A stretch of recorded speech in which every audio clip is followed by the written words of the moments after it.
Alright, so I've been watching football for about 12 years. Now, I know that's not an extremely long amount of time. I know there's a lot of you out there who've probably been watching football even longer than I've been alive, but for the 12 years that I've really been paying attention to football and have really cared about football, this season has definitely got to be the craziest season, at least through the first 5 weeks, the craziest season that I have ever seen. I've never seen a season where you can't really pick out the elite teams, even through 5 seasons or 5 weeks of football. Excuse me. You can't pick out the elite teams. You can't pick out the shitty teams. You can't pick out the average teams. And I would say this is pretty consistent throughout each and every division. And I've actually crunched some numbers here, my version of crunching numbers.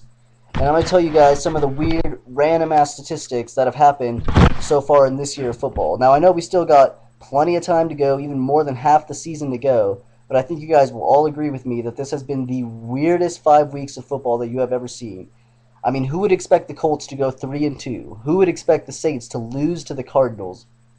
I mean, it's just shit like this that none of us really saw coming. And even it's not only that, but it's even no team has really stepped up and voided the spot where the great team should be. I mean, usually there's a team 5 weeks into the season that is at least 5-0. There's usually a couple teams that are at least 5-0, 4-0. This year there's nobody, and the Chiefs are the last undefeated team. I don't think the Chiefs are a very elite team. I think they just got lucky in having not been beaten so far this year. I mean, it really seems like on any given Sunday, any team that goes out there could get beat. Alright, guys, but just listen to some of these numbers. Out of all the teams in the NFL, there is not a single undefeated team. Now, since I've been watching football through the first 5 weeks, I'm pretty positive that there's always been at least one undefeated team. I mean, just remember last year, the Saints and Colts went undefeated almost to week 10, I think. So that was two teams that went undefeated almost twice as long as any team has been able to go undefeated this year. There's only two defeated teams. There's only two teams that are winless. This, too, is pretty astonishing because usually there's a couple teams that are really shitty and can't usually get it together through the first 5 weeks. Those are just the Panthers and the 49ers. And I wouldn't say the 49ers are ridiculously terrible. I would say it's a little bit of bad coaching and a little bit of the fact that they haven't really got anything together so far. But two defeated teams.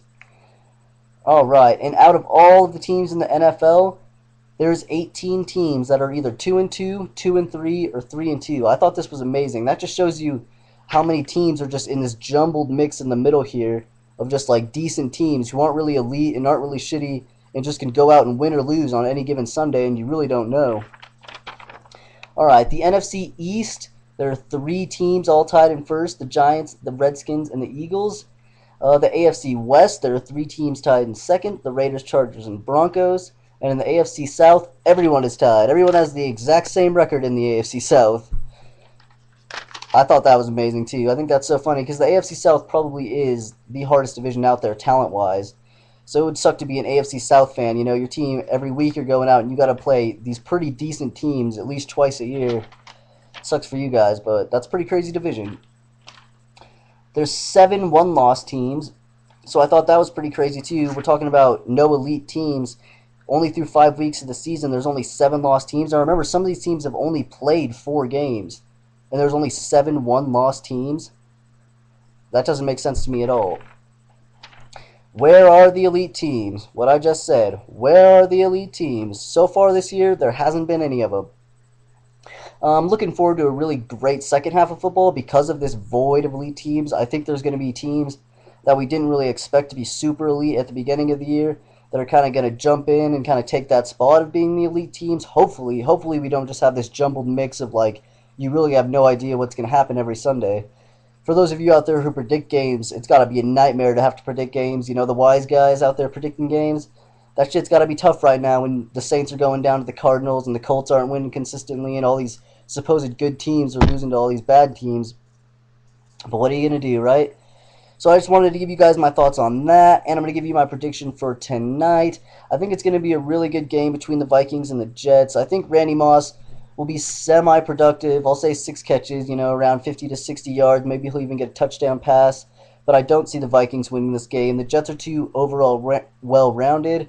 Mark Sanchez really improved last year compared to this year. And I just don't think that Brett Favre's really at even a point in his career where he should be playing anymore. You've got all that distraction going on. I heard he had a really emotional apology to the team. I don't see him being too productive tonight. So that's it. Those are my picks. I'm going to take the Jets, take them by a touchdown. Tell me what you think about the crazy motherfucking NFL, guys.